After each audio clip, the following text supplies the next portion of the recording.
मेरे पिताजी भारतीय जनता पार्टी ने हमारे परिवार के ऊपर बहुत असर है। पिताजी को उन्होंने 2 बार मुख्यमंत्री बनाया है, मेरी बहन को विधानसभा अध्यक्ष बनाया है। मैं सिर्फ एक कार्यकर्ता के माध्यम से मैं काम करना चाहता हूँ। ये सदी भारत की सदी है, ये सदी भारत की सदी है।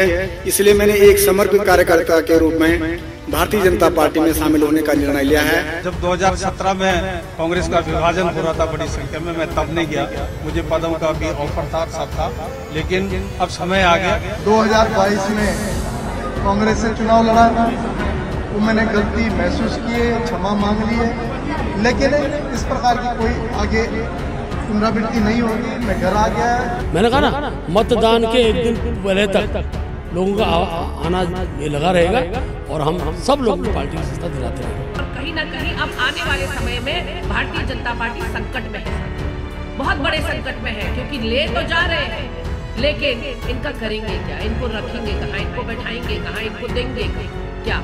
नमस्कार, मैं हूं साक्षी मंगाई। उत्तराखंड कांग्रेस का आंगन वीरानियों का प्रांगण बन गया है। दल के छप्पर में कोहराम की जलधर बरस रहे हैं। हलचल के बवंडर में संगठन का बंडल तितर बितर हो गया है। साथ ही दल बदल के ओलों ने जज्बे के शोलों को भी ठंडा कर दिया है। झटके से भरी गागर एक के बाद एक कद्दावर पार्टी के शीश पर उड़ेले जा रही है। खुद साहिल पर चढ़कर दल को अनिश्चितता के सिंधु में ठेले जा रही है।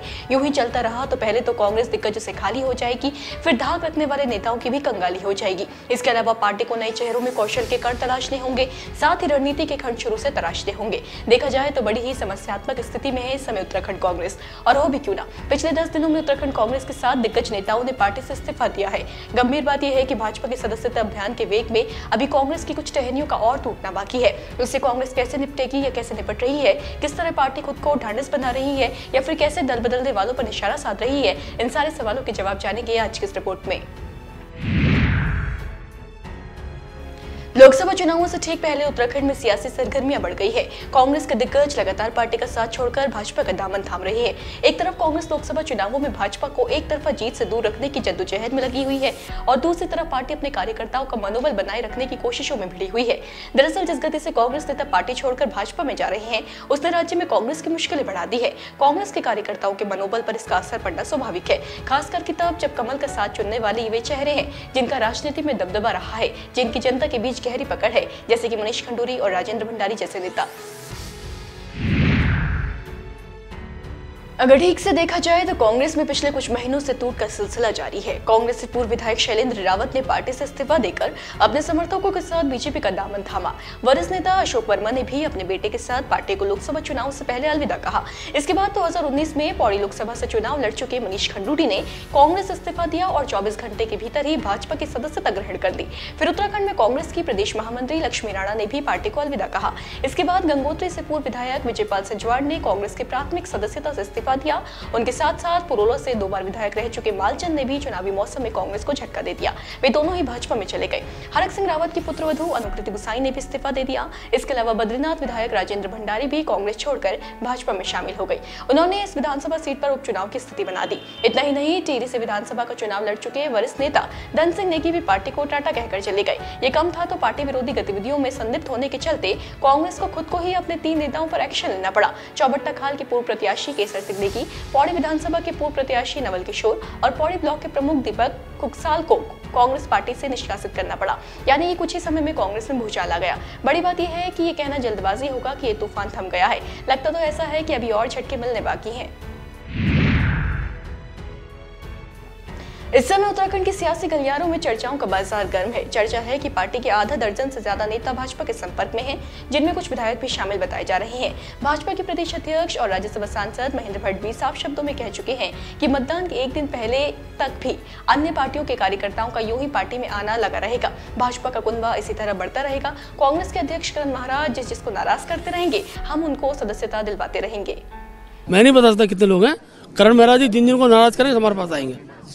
बता दें कि जहां एक तरफ भाजपा बड़े ही उत्साह के साथ बड़ी ही गर्मजोशी से दल के साथ जुड़ रहे नेताओं का स्वागत कर रही है, तो वहीं कांग्रेस बड़ी ही आक्रामकता से दल को छोड़ रहे नेताओं पर जुबानी हमला बोल रही है। चाहे मनीष खंडूरी हो या राजेंद्र भंडारी हो या दल बदलने वाला कोई भी अन्य नेता हो, कांग्रेस ने सभी को लेकर भाजपा से पूछा है कि आप इन्हें रखेंगे कहाँ, इनका भाजपा में होगा क्या।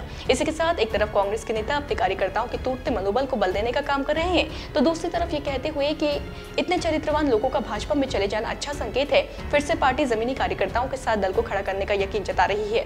अपने कांग्रेस के कार्यकर्ताओं से, साथियों से बात करने आई हूं।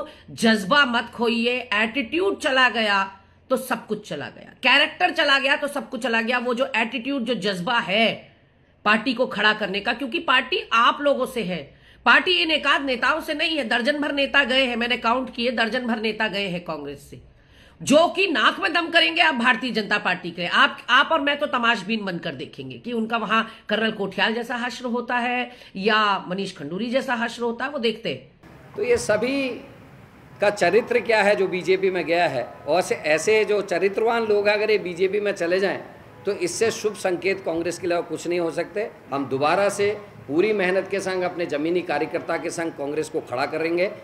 कहीं न कहीं कांग्रेस नकारात्मकता में सकारात्मकता को ढूंढने का प्रयास कर रही है। पार्टी में हो रही टूट को नए उत्साह के आधार से जोड़ रही है। अपने कार्यकर्ताओं में इस बात का आश्वासन जगा रही है कि जो चले गए उनके स्थान पर उनसे लाख गुना योग्य और कर्मठ कार्यकर्ताओं को आगे आने का अवसर दिया जाएगा। अब देखना यही है कि ये मंत्र कार्यकर्ताओं पर काम करता है या नहीं। वो लोग जो भाजपा और कांग्रेस के बीच असमंजस के पुल में झूल रहे हैं, वो इन बातों से पार्टी का हाथ अधिक बल से थामते हैं या नहीं। एक बहुत ही दिलचस्प सियासी स्थिति बनी हुई है उत्तराखंड में। आने वाला हर घटनाक्रम यहाँ से अहम हो जाता है, इसलिए अपडेट मिस ना करें। बने रहे देवभूमि इनसाइडर के साथ। डाउनलोड करें देवभूमि इनसाइडर।